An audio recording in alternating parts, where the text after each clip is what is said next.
वाला वही के आराम से आते जाता हूं नहीं के चलो इधर करेंगे अपने राजन ना कैसे खटा है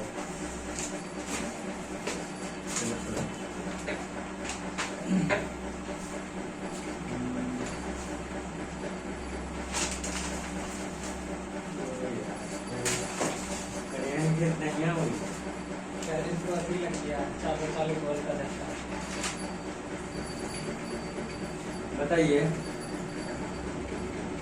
इस शहर को दुनिया का सबसे प्रदूषित शहर घोषित किया गया है। हनोई। इस शहर को दुनिया का सबसे प्रदूषित शहर घोषित किया गया है हनोई को। अब बताइए हनोई किस देश का राजधानी है? वियतनाम का राजधानी हनोई। वियतनाम का राजधानी हनोई। सबसे प्रदूषित शहर घोषित किया गया है हनोई को। किस राज्य ने वन संरक्षण के लिए महाभारत वाटिका की स्थापना किया? उत्तराखंड। महाभारत वाटिका की स्थापना उत्तराखंड ने किया है वन संरक्षण के लिए। ठीक है, क्वेश्चन ऐसे पूछ सकता है महाभारत वाटिका किससे संबंध है? वन संरक्षण। महाभारत वाटिका किससे संबंध है? किस राज्य ने लागू किया है? उत्तराखंड। किस राज्य ने लागू किया है? उत्तराखंड। अच्छा बताइए वन संरक्षण अधिनियम कब आया? 1980। वन्यजीव बोलेगा तो 72। वन्यजीव 72। वन संरक्षण 80। वन बोलेगा तो 80। लेकिन वायु संरक्षण बोलेगा तो 81। वायु संरक्षण 81। वायु संरक्षण 81। आप बोलेगा जल संरक्षण 74। जल संरक्षण 74। जल संरक्षण 74। आप बताइए टाइगर क्यों बोलता है? टाइगर अधिनियम क्यों बोलता है? टाइगर रिजर्व की स्थापना कब हुआ था? 73। टाइगर रिजर्व के 73। अब बताइए हाथी रिजर्व 92। 1992। हाथी रिजर्व 1992। हाथी रिजर्व 1992। पर्यावरण पूछेगा तो पर्यावरण 86। पर्यावरण 86। चलिए आप ये बताइए साल 2024 में कितने एथलेटिक्स को अर्जुन पुरस्कार से सम्मानित किया गया है? 32 को। अर्जुन पुरस्कार से सम्मानित 32 को किया है। अब बताइए फिर जनवरी 2025 में जारी US world future silk index में भारत का स्थान कौन सा है? दूसरा। ठीक है, बोलेगा 2025 में जारी हुआ जनवरी में US world future skill India मतलब भारत का स्थान कौन सा है? दूसरा। बताइए प्रवासी भारतीय सम्मान पुरस्कार 2025 किसे प्रदान किया गया है? प्रवासी भारतीय सम्मान पुरस्कार 2025 किसे सम्मानित किया गया है? सैयद अनवर खुर्शीद। सैयद अनवर खुर्शीद। अब बताइए जनवरी 2025 में मझगांव डाक शिपयार्ड लिमिटेड द्वारा भारतीय नौसेना को सौंपी गई छठी पनडुब्बी का नाम क्या था? वागसीर।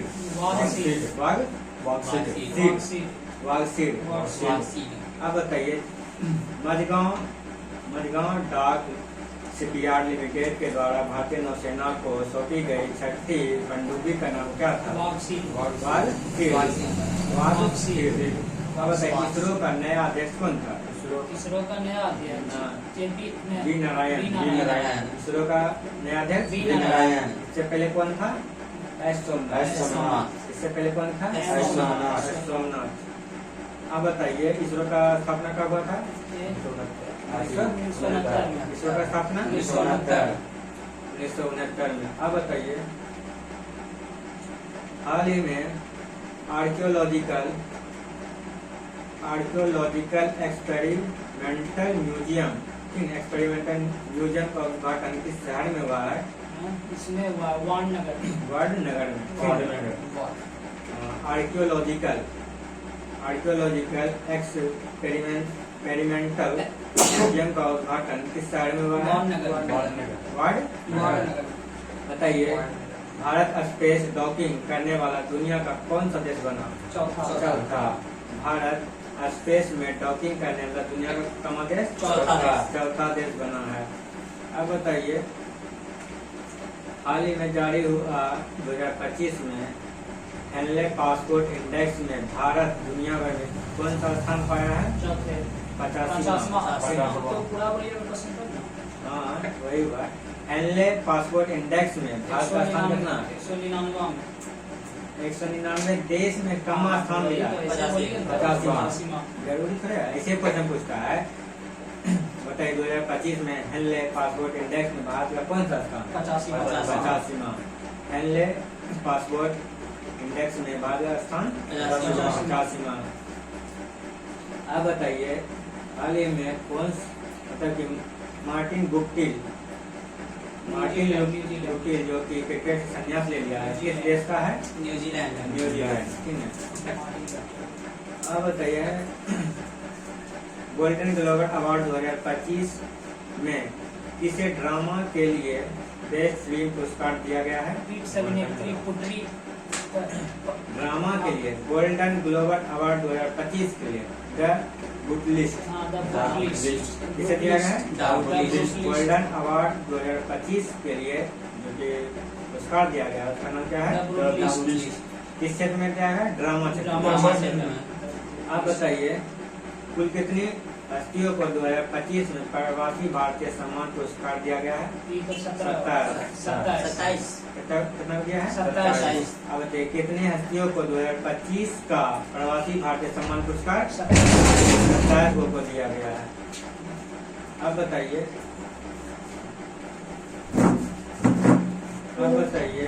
1 जनवरी 2025 को रक्षा अनुसंधान विकास संगठन DRDO का कौन सा स्थापना दिवस मनाया?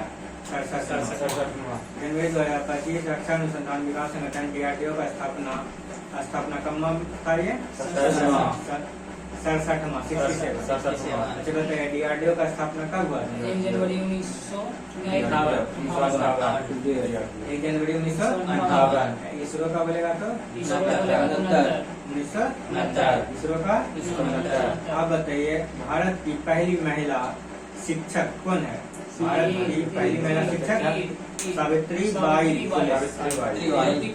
सावित्रीबाई फुले।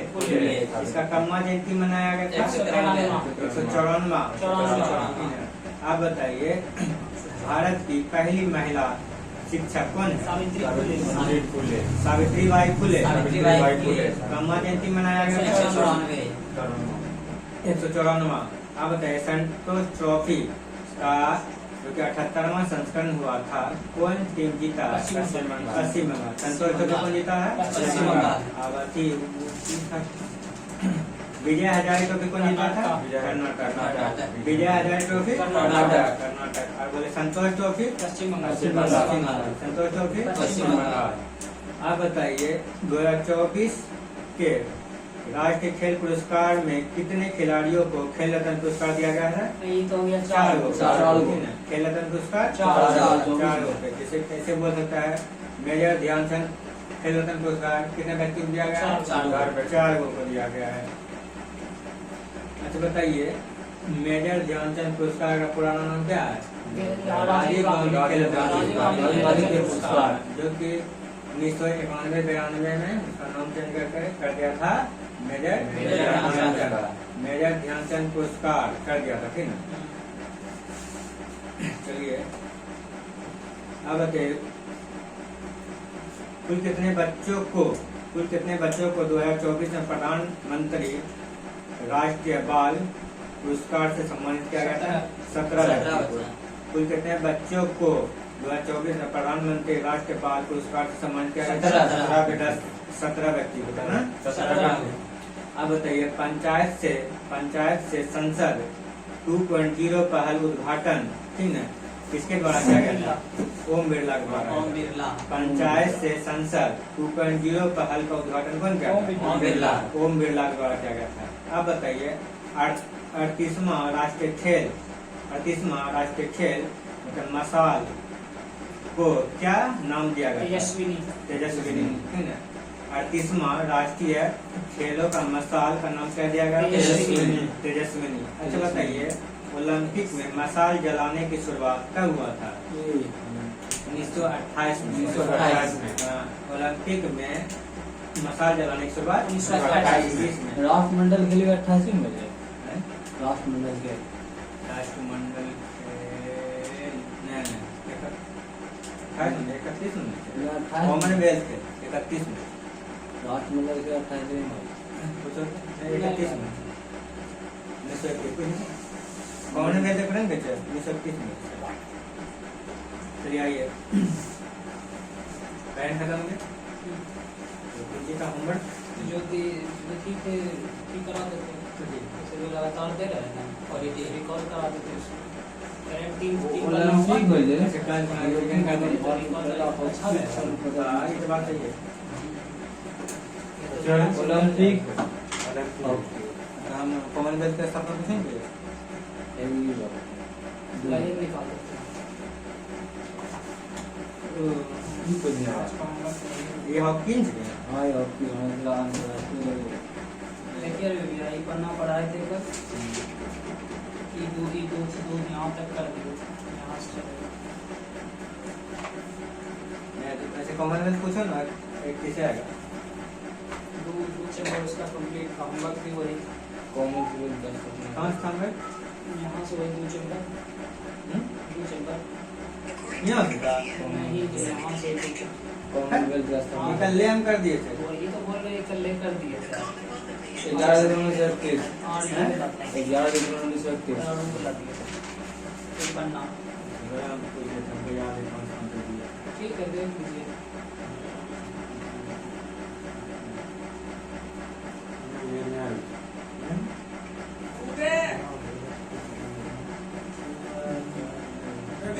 हाँ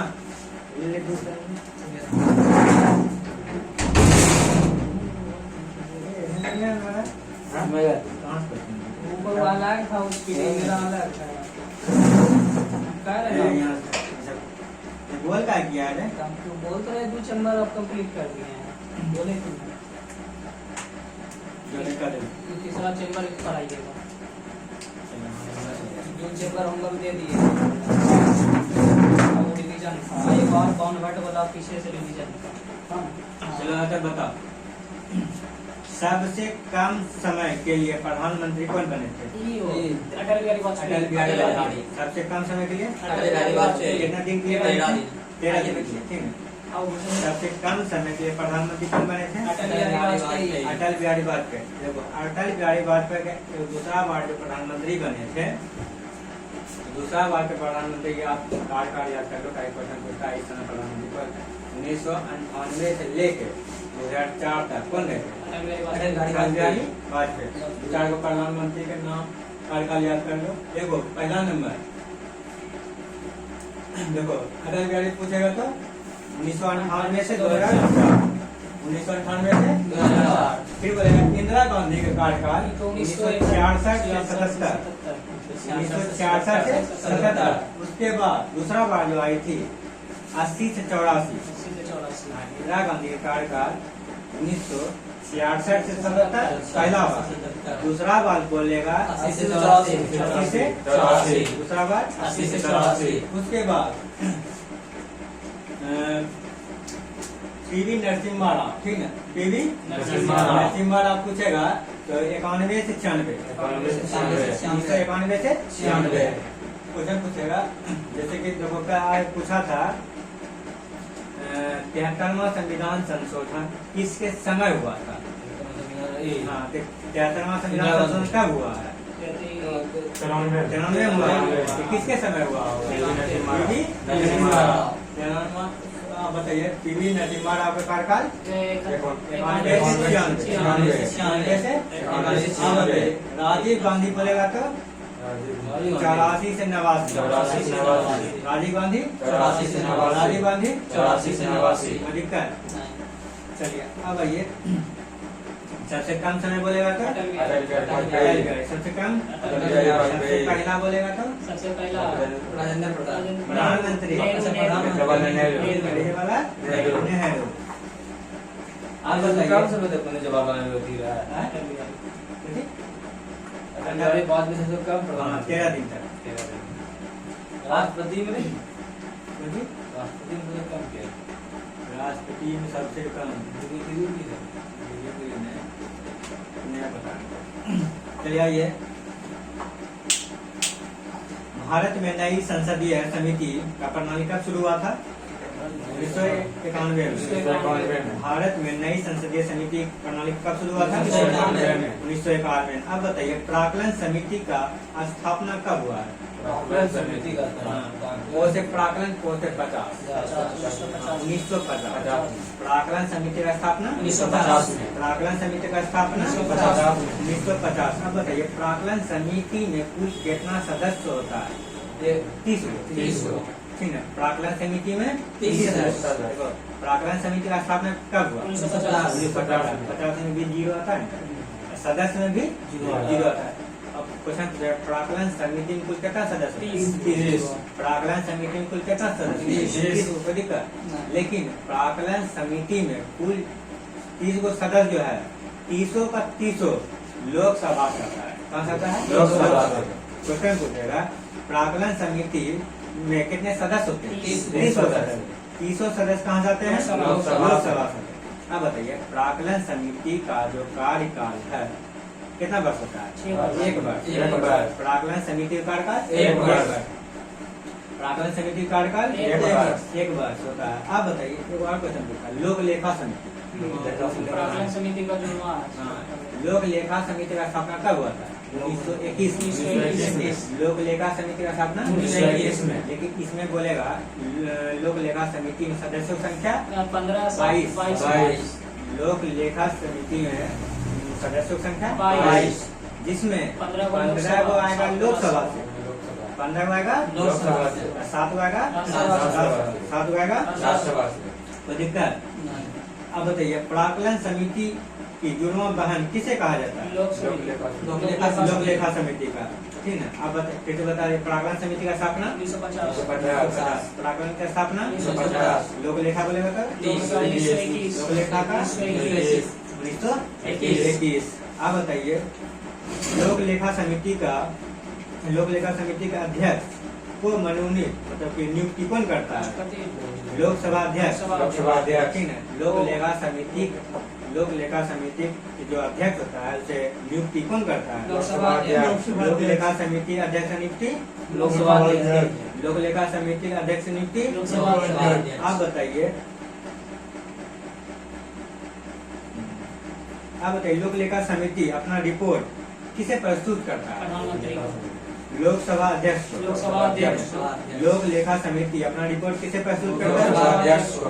लोक लेखा समिति रिपोर्ट अपना प्रस्तुत किसके पास करता है? लोकसभा अध्यक्ष को। आप बताइए, देखिए ये क्वेश्चन भी आया है, याद रखिएगा।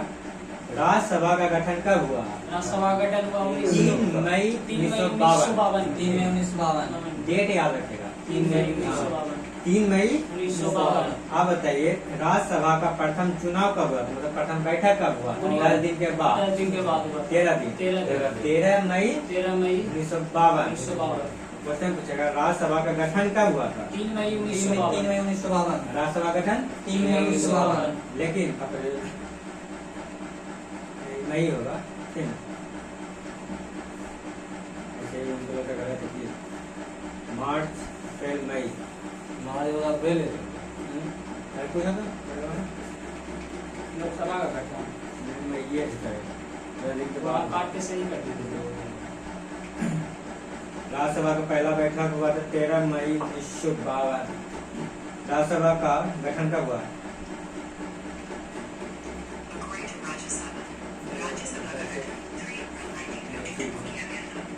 वही मेरा लगता है कि अब बताइए राज्यसभा का प्रथम मतलब राज्यसभा का गठन कब हुआ है? 3 मई 3 अप्रैल 1952 3 अप्रैल 1952 राज्यसभा का गठन 3 3 अप्रैल अप्रैल 1952 पुराना किताब में है ना, ये गलत है, इसे हम पढ़े ना गलत है।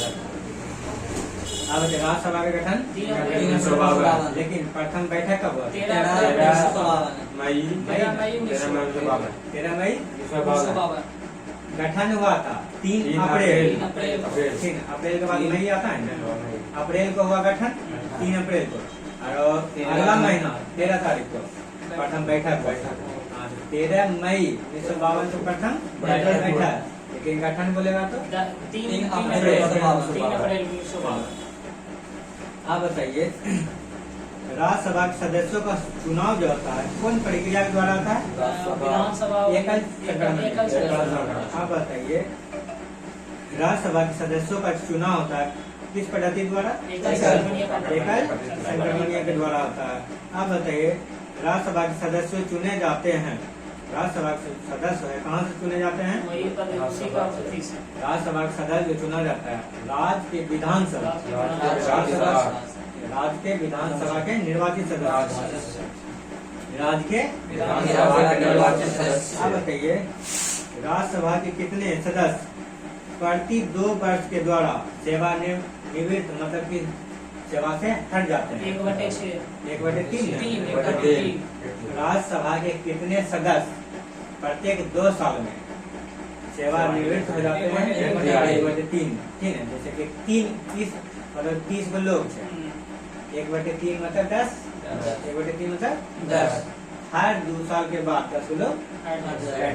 उसी तरीका से राज्यसभा के ठीक है राज्यसभा के जो सदस्य होते हैं 2 साल के बाद कितने सदस्य सेवानिवृत्त हो जाते हैं? 1/3। अब बताइए राज्यसभा के कार्यकाल कितना होता है? 6 वर्ष। राज्यसभा का कार्यकाल 6 वर्ष। राज्यसभा का कार्यकाल 6 वर्ष। लोकसभा को बोलेगा तो 5 वर्ष। लोकसभा का 5 वर्ष। आप बताइए बुजुर्गों का सदन किसे कहते हैं? राज्यसभा को। बुजुर्गों का सदन राज्यसभा को। शिक्षित सदन राज्यसभा। शिक्षित सदन राज्यसभा को। आप बोलेगा मूर्खों का सदन लोकसभा। मूर्खों का सदन लोकसभा। ज्ञानी बाबा वाला सदन राज्यसभा। ठीक है राज्यसभा। आप बोलेगा युवा सदन किसे बोलते हैं? लोकसभा। युवा सदन लोकसभा। लोकसभा को युवा सदन, बुजुर्ग सदन राज्यसभा। अच्छा बोलेगा तो 25-30 है। हाँ, अब बोलेगा राज्यसभा के सदस्य बनने के लिए न्यूनतम आयु कितना होना चाहिए? 30 वर्ष। राज्यसभा के सदस्य बनने के लिए 30 वर्ष। लोकसभा के सदस्य 25 वर्ष। लोकसभा के सदस्य बनने के लिए 25 वर्ष। वोट देने के लिए 18 वर्ष। 18 वर्ष। वोट देने के लिए 18 वर्ष। अच्छा किस संविधान संशोधन के तहत 61वां संविधान संशोधन 89 के द्वारा 21 से 18 कर दिया है 21 से 18 कर दिया था। सेट में भी आगे स्वास्थ्य थे वो 13 किसवां संविधान संशोधन 88 नहीं 89 यही तो हम मिला है 61वां संविधान संशोधन 21वां संविधान संशोधन सिंधी भाषा 1967 में कराया गया था। वो अपना नहीं है। आइए बताइए राष्ट्रपति जो है राज्यसभा में कितने सदस्य को मनोनीत करता है? 12। ठीक है राष्ट्रपति राज्यसभा में कितने सदस्य को मनोनीत करता है? 12। अच्छा बताइए वो जो 12 लोग को मनोनीत करता है किस क्षेत्र से होता है? 12 व्यक्ति या तो साहित्य के क्षेत्र से होना चाहिए, या तो कला के क्षेत्र से, या विज्ञान, या तो समाज सेवक होना चाहिए। ठीक है राष्ट्रपति 12 जो मनोनीत करता है किस अनुच्छेद के तहत करता है? 80। किस अनुच्छेद के तहत करता है? 80। क्वेश्चन पूछेगा राष्ट्रपति राज्यसभा में 12 को जो सदस्य को मनोनीत करता है किस अनुच्छेद के तहत? 80 के तहत करता है। अब बताइए राज्यसभा की पहली महिला महासचिव कौन है? BS रमादेवी। क्वेश्चन बोलेगा राज्यसभा की पहली महिला महासचिव कौन है? BS रमादेवी। अब बताइए राज्यसभा के लिए नामित होने वाले पहला अभिनेत्री कौन है? नरगिस दत्त। पहला अभिनेत्री नरगिस दत्त। मगर बोलेगा पहला अभिनेता कौन है? पृथ्वीराज कपूर, पृथ्वीराज कपूर, पृथ्वीराज कपूर, पहला अभिनेत्री, नरगिस दत्त, पहला अभिनेत्री। नरगिस दत्त, अब बताइए लोकसभा का सदस्य बनने के लिए न्यूनतम आयु 25 वर्ष, राज्यसभा का 30 वर्ष, 30 वर्ष। अब बताइए लोकसभा की संरचना का उल्लेख किस अनुच्छेद में? लोकसभा किस अनुच्छेद? लोकसभा 81 में। 81 में, ठीक है। 100 से संसद 79, 79, 2 से राज्यसभा राज्यसभा 80, लोक संघीय सभा 81, 100 लो लो, ग्राम आप सराहनीय करता। चलिए बताइए हैं? चलो करें तो ना मुन्ना क्या बैठे पानी रखी चलो बताइए लोकसभा का गठन कब हुआ था? 81 लोकसभा 6 मई 6 मई 6 मई 1952। 6 मई 1952, 6 मई राज्यसभा गठन बोलेगा था 3 अप्रैल 3 अप्रैल 1951, 52 सबके पापने में बोलेगा राज्यसभा का गठन 3 अप्रैल 1952, 3 अप्रैल 1952। राज्यसभा का पहला बैठक बैठक हुआ था 13 मई 1952। 13 मई 1952, अब बोलेगा लोकसभा का लोकसभा का 6 मई 1952। 6 मई 1952, लोकसभा का गठन 6 मई 1952, मगर लोकसभा के सदस्य का कार्यकाल 5 5 वर्ष। लोकसभा के सदस्य का कार्यकाल 5 वर्ष, ऐसे नहीं गिरा करो, लगता है गलत है सर। अब बताइए नहीं साहब वर्तमान में लोकसभा में सदस्य की संख्या कितना है? 545। 545, लोकसभा में सदस्य की संख्या वर्तमान में 545, अब बताइए लोकसभा तथा राज्यसभा में अधिकतम सदस्य कितना है? लोकसभा में 552, 552, लोकसभा में 552, मगर राज्यसभा में 50, राज्यसभा में 250, लोकसभा में 252, 550, लोकसभा में 552 552, मगर राज्यसभा में 250, 250। वर्तमान में लोकसभा में सदस्य की संख्या कितना है? 545। 545। अब बताइए इक्यानवां संविधान संशोधन के द्वारा लोकसभा की सीट जो है ना 215 से बढ़ा 525 से बढ़ाकर 545 कर दिया था। हाँ 31वां संविधान संशोधन 1973। 31वां संविधान संशोधन 1973।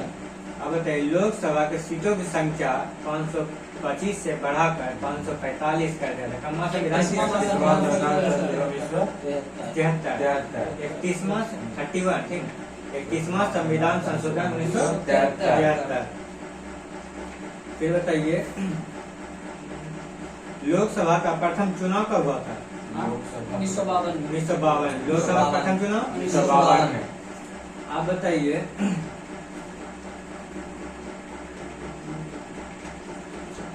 लोकसभा चुनाव में उम्मीदवार जो कि जमानत राशि जमा करता है कितना मत मतलब कि नहीं लाने के कारण उसका जमा राशि 1/6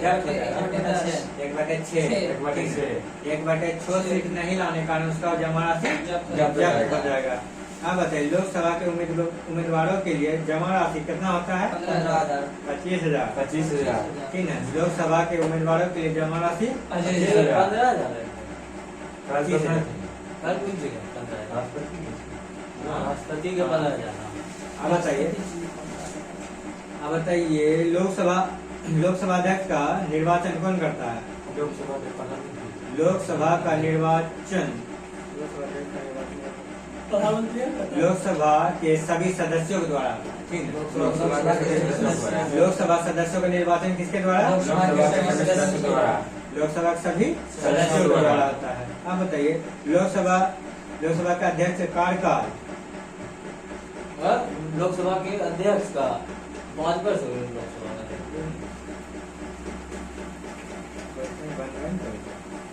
तो 6.5 साल कर जाएंगे उसकी। छोड़िए बताइए लोकसभा अध्यक्ष अपना त्याग पत्र किसे देते हैं? प्रधानमंत्री उपाध्यक्ष। लोकसभा अपना त्याग पत्र उपाध्यक्ष। अब बताइए लोकसभा के प्रथम अध्यक्ष कौन थे? जीवी मालनकर। जीवी लोकसभा के प्रथम अध्यक्ष गणेश वासुदेव मालनकर। लोकसभा के प्रथम उपाध्यक्ष कौन थे? अनंत श्याम अयंगर।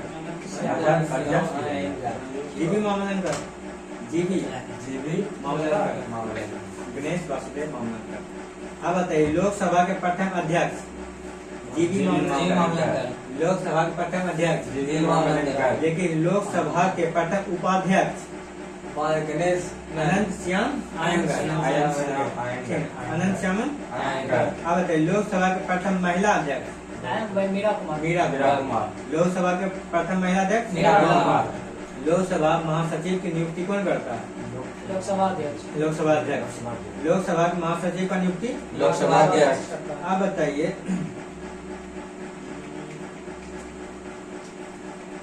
अच्छा वो अस्थायी लोकसभा अध्यक्ष कौन होता है? Pro tem speaker, pro tem speaker. वो अस्थायी लोकसभा अध्यक्ष प्रोटेम स्पीकर। इसका नियुक्ति कौन करता है? राष्ट्रपति। क्वेश्चन ऐसे पूछ सकता है प्रोटेम स्पीकर का नियुक्ति कौन करता है? राष्ट्रपति। राष्ट्रपति।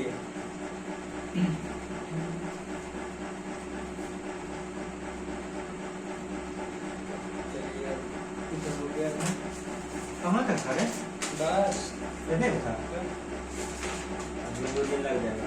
उधर की साइज होते चलेगा ना जब कल यहाँ से यहाँ तक रहेगा ओके। बोले बेटा ये सब दिए थे टाइम कितना हुआ? कम हाँ ये तो देवे की छोड़िए छोड़िए बताइए डिवीजन है हिस्ट्री कहाँ उसका निकालो।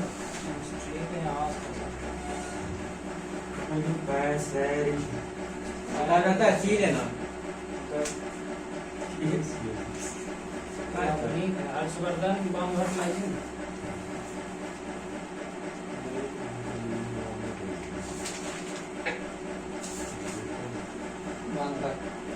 नहीं से पता है। अरे रुकिए ग्रुप है ना छोड़ो ना ये 2 क्वेश्चन इधर उधर होगा फिर लगा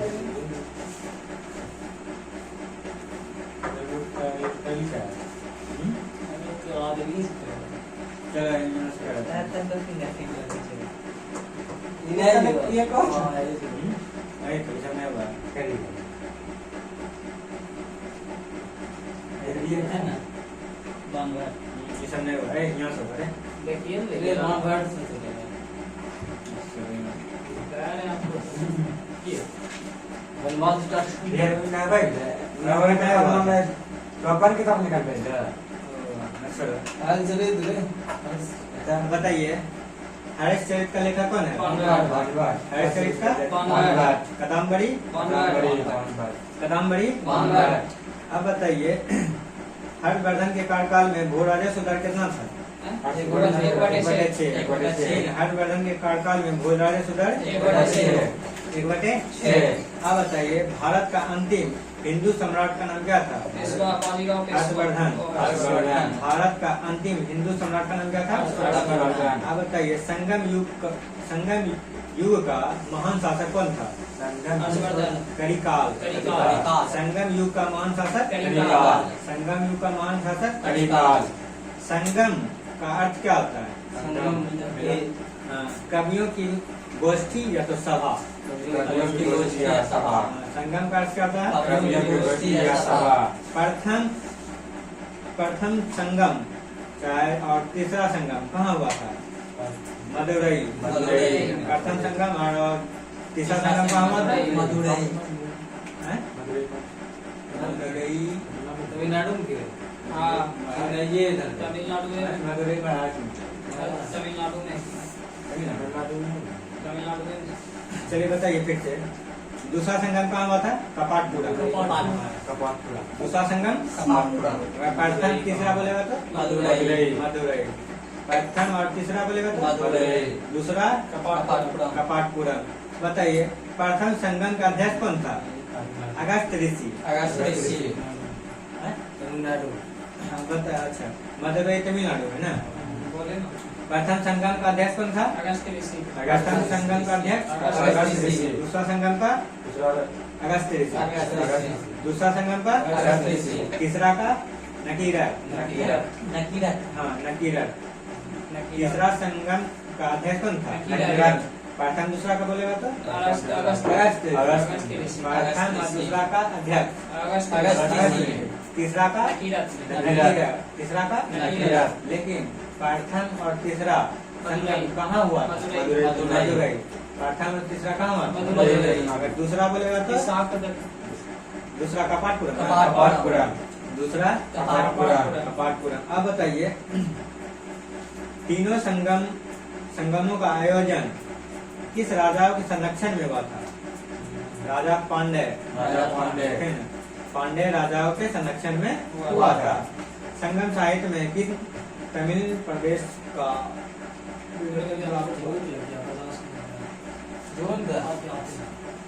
आज क्या होगा? आप छुट्टी होगा भूख लगा आपने मुझे पगला। फास्टिंग क्या कर?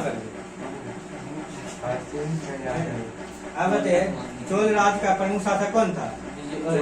करिकाल। करिकाल। चोल राज का प्रमुख शासक करिकाल। अब बोलेगा संगम युग का महान शासक करिकाल। संगम युग का करिकाल। चोल का करिकाल। चोल का करिकाल। आप बताइए पुरी में स्थित एगो जगन्नाथ मंदिर है, कौन शैली में बना है? गंगवंश के शासकों ने बनवाया, नागर शैली में बनाया। नागर से जितना तुम इतना बोल देता है हम कन्फ्यूजन में। आप बताइए जगन्नाथ मंदिर किस शैली में बना है? नागर शैली में। ठीक है। जगन्नाथ मंदिर जो है पुरी में स्थित है, कौन वंश बनवाया था? गंग वंश ने बनवाया है।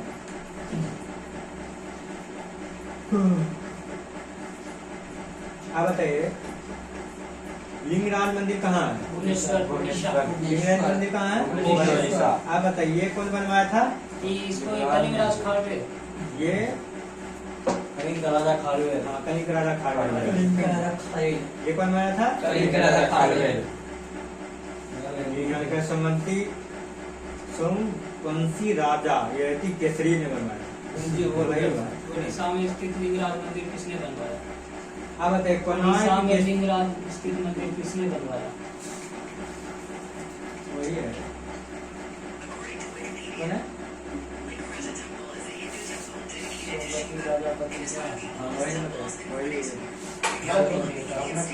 सोमवंशी राजा ययाति केसरी। लिंगराज मंदिर का निर्माण कौन कराया था? केसरी। सोमवंशी राजा ययाति केसरी। आप बताइए कोणार्क के सूर्य मंदिर का निर्माण कौन कराया था? नरसिंहवर्मन प्रथम। अब बताइए कोणार्क में सूर्य मंदिर का निर्माण कौन कराया था? बताइए सूर्य मंदिर का दूसरा नाम क्या है? Black pagoda. सूर्य मंदिर का दूसरा नाम ब्लैक पैगोडा। आप बताइए तिरुपति मंदिर कहाँ है? आंध्र प्रदेश। तिरुपति मंदिर कहाँ है? आंध्र प्रदेश। अनकोर वाट का मंदिर कहाँ है? कंबोडिया। अनकोर वाट का मंदिर कहाँ है? टिक कर दीजिए। अनकोर वाट का मंदिर कहाँ है? कंबोडिया। आप बताइए कौन भगवान का पूजा होता है अनकोर वाट में? विष्णु भगवान। विष्णु भगवान। अच्छा बताइए अंकोर वाट का मंदिर का निर्माण कौन करवाया था? सूर्यवर्मन। सूर्यवर्मन प्रथम। कौन बनाया था? अंकोर वाट का मंदिर कहाँ है? कंबोडिया। कौन बनवाया था? सूर्यवर्मन प्रथम। अब बताइए नटराज मंदिर कहाँ है? नटराज मंदिर चेन्नई। अब बताइए मीनाक्षी मंदिर? मदुरई। मीनाक्षी मंदिर? अब बताइए पांड्य वंश की राजधानी कहाँ है? मदुरई। पांड्य वंश की राजधानी? मदुरई। अब बताइए पल्लव वंश के संस्थापक कौन है? श्री विष्णु। पल्लव वंश के संस्थापक श्री विष्णु। पल्लवों की राजधानी कहाँ? कांची। कराची ने कांची तमिलनाडु। पल्लवों की राजधानी कांची। लेकिन पल्लव वंश के संस्थापक कौन है? श्री विष्णु। आप बताइए महाबलीपुरम में रथ मंदिर का निर्माण कौन कराया था? नरसिंहवर्मन प्रथम। नरसिंहवर्मन प्रथम किस वंश का शासक था? पल्लव। नरसिंहवर्मन प्रथम किस वंश का शासक? पल्लव वंश का। आप बताइए कांची के कैलाश मंदिर का निर्माण कौन कराया था? नरसिंहवर्मन नरसिंहवर्मन द्वितीय।